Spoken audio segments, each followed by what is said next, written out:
శ్రీమాత్రే నమః. శ్రీ లలితా సహస్రనామంలోని 770వ నామము ప్రియవ్రత. ఈ నామానికి అర్థం ఏంటి అంటే వ్రతములు యందు ప్రీతి కలిగినది. ప్రియవ్రత వ్రతములు యందు ప్రీతి కలిగినది అన్నమాట. అమ్మవారు వ్రతాలంటే ఎంతో ఇష్టపడుతుందట. సకల వ్రతాలు అన్నా దేవతా విషయములైనా ఆ వ్రతాలు దేవతల కోసం కదా మనం చేసేది. కాబట్టి ఆ వ్రతములంటే అమ్మవారికి చాలా ఇష్టము. భవిష్యోత్త పురాణం నందు ఏం రాసింది అంటే మానవులు దేవతల గురించి కానీ ఆ చేసే వ్రతాలు అవన్నీ కూడా జగత్పితరులైన పార్వతీ పరమేశ్వరుల కొరకే అని రాసి ఉందన్నమాట. మనం చేసే వ్రతాలన్నీ కూడా ఆ పార్వతీ పరమేశ్వరులకే చేరుతాయి. ఈ జగత్తంతా కూడా శివుడు శక్తి వీళ్ళిద్దరిమయమే కదా. కాబట్టి వాళ్ళిద్దరికి భేదం లేదు. కాబట్టి మనం చేసే ప్రతిదీ కూడా వారికే చెందుతుంది. మనం పతివ్రత అనే పదం వింటూనే ఉంటాం కదా. పతివ్రత అంటే అర్థం ఏంటి? పతిని అంటే భర్తని దైవంలా భావించి పతి సేవే పరమ పవిత్ర వ్రతంగా ఆచరించే స్త్రీ అన్నమాట. మనకు అటువంటి పతివ్రత శిరోమణుల గాథలు కూడా చాలా పురాణాల్లో ఉన్నాయి. స్వయంగా పరమేశ్వరి పార్వతీదేవి తన భర్త అయిన సదాశివుడినే వ్రతంగా కలిగిందనమాట. కాబట్టి వసన్యాది వాగ్దేవతల అమ్మవారిని ప్రియవ్రత అనే నామంతో కీర్తించారు. పతివ్రత అనే పదానికి అర్థము పతి యొక్క వ్రతమునే తన వ్రతంగా కలిగినది అని అర్థం వస్తుంది. పతి చేసే ప్రతి సత్కార్యంలోనూ ఆయనను అనుసరిస్తూ ఎక్కడైనా ఆయన ధర్మ మార్గం తప్పుతూ ఉంటే దాన్ని సరిచేసేదే పతివ్రత అనమాట. పతివ్రతలు అనగానే ముందుగా మనకు గుర్తొచ్చే పురాణ స్త్రీలు కదా.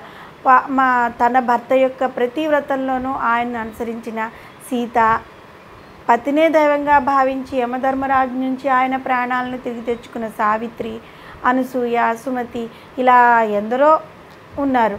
అటువంటి పతివ్రత శిరోమణుల యందు ప్రీతి కలిగింది అని కూడా ఇక్కడ అర్థం వస్తుంది. కాబట్టి పతివ్రత అనే నామం అమ్మవారికి వచ్చింది. అనేక మంది పతివ్రతలను మనము ఇప్పుడు చెప్పుకున్నాం కదా.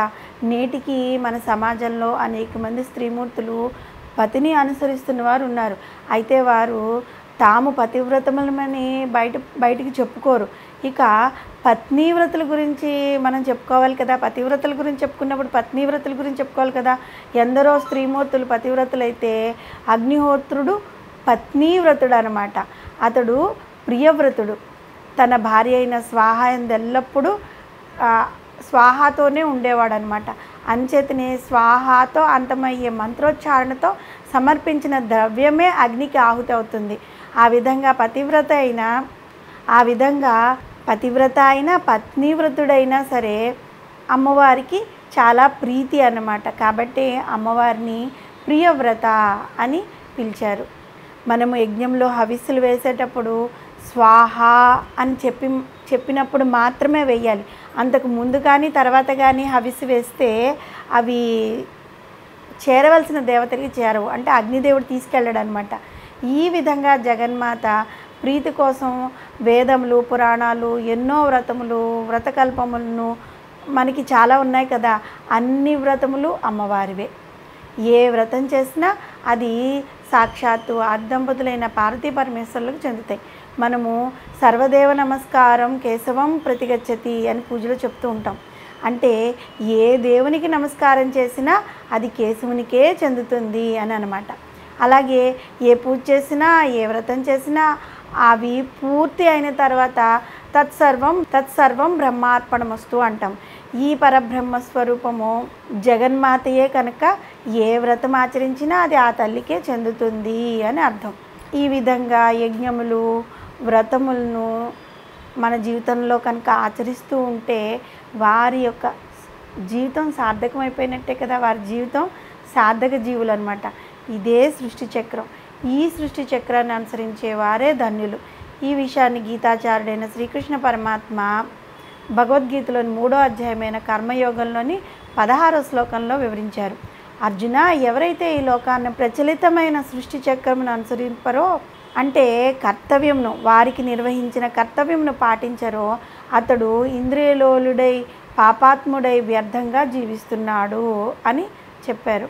స్త్రీలకు పురుషులకు కూడా అనేకమైన వ్రతాలు సూచించబడ్డాయి.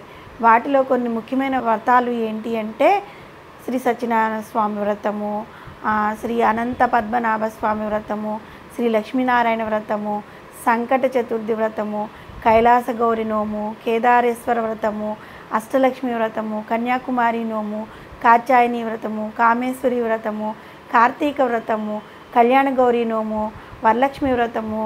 శ్రీమాత సకల దేవతా స్వరూపురాలు కనుక ఏ దేవతను ఏ వ్రతంతో లేదంటే ఏ నోముతో ఆచరించినా అది అమ్మవారికే చేరుతుంది. కాబట్టి ప్రియవ్రత అని పిలిచారనమాట.